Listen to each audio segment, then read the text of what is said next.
আজকে আমার motivational speech শুরু হতে চলছে, তা চলুন শুরু করা যাক। তোমার দৃষ্টিভঙ্গি তোমার সাফল্যের অবদান। Your attitude contributes to success. Harvard বিশ্ববিদ্যালয়ের এক সমীক্ষা দেখা গেছে যে শতকরা ৮৫টি ক্ষেত্রে প্রার্থীরা চাকরি পায় তাদের মনোভাব বা দৃষ্টিভঙ্গির জন্য, আর শতকরা ১৫টি ক্ষেত্রে পায় অনেক তথ্য ও সংখ্যা তত্ত্ব জানে এবং বেশ চালাক চতুর বলে। শিক্ষাক্ষেত্রে যে ব্যয় হয় তা বিপুল এবং সে শিক্ষা কেবল তথ্য তত্ত্ব ও সংখ্যা তত্ত্ব মুখস্থ করা। এই শিক্ষা জীবিকা অর্জনের সাফল্যের ক্ষেত্রে মাত্র শতকরা ১৫% দায়ী।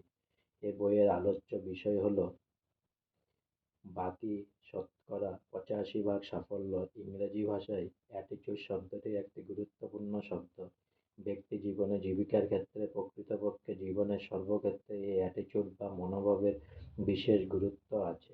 কোনো প্রশাসক কি ভালো প্রশাসক হতে পারেন যদি তার উপযুক্ত দৃষ্টিভঙ্গি না থাকে?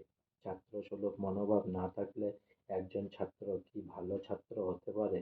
পিতামাতা, শিক্ষক, মালিক, কর্মচারী ইত্যাদি প্রত্যেকেরই স্ব ক্ষেত্রে দায়িত্ব পালনের উপযোগী মনোভাব না থাকলে যথাযথভাবে তাদের কর্তব্য করতে পারেন না।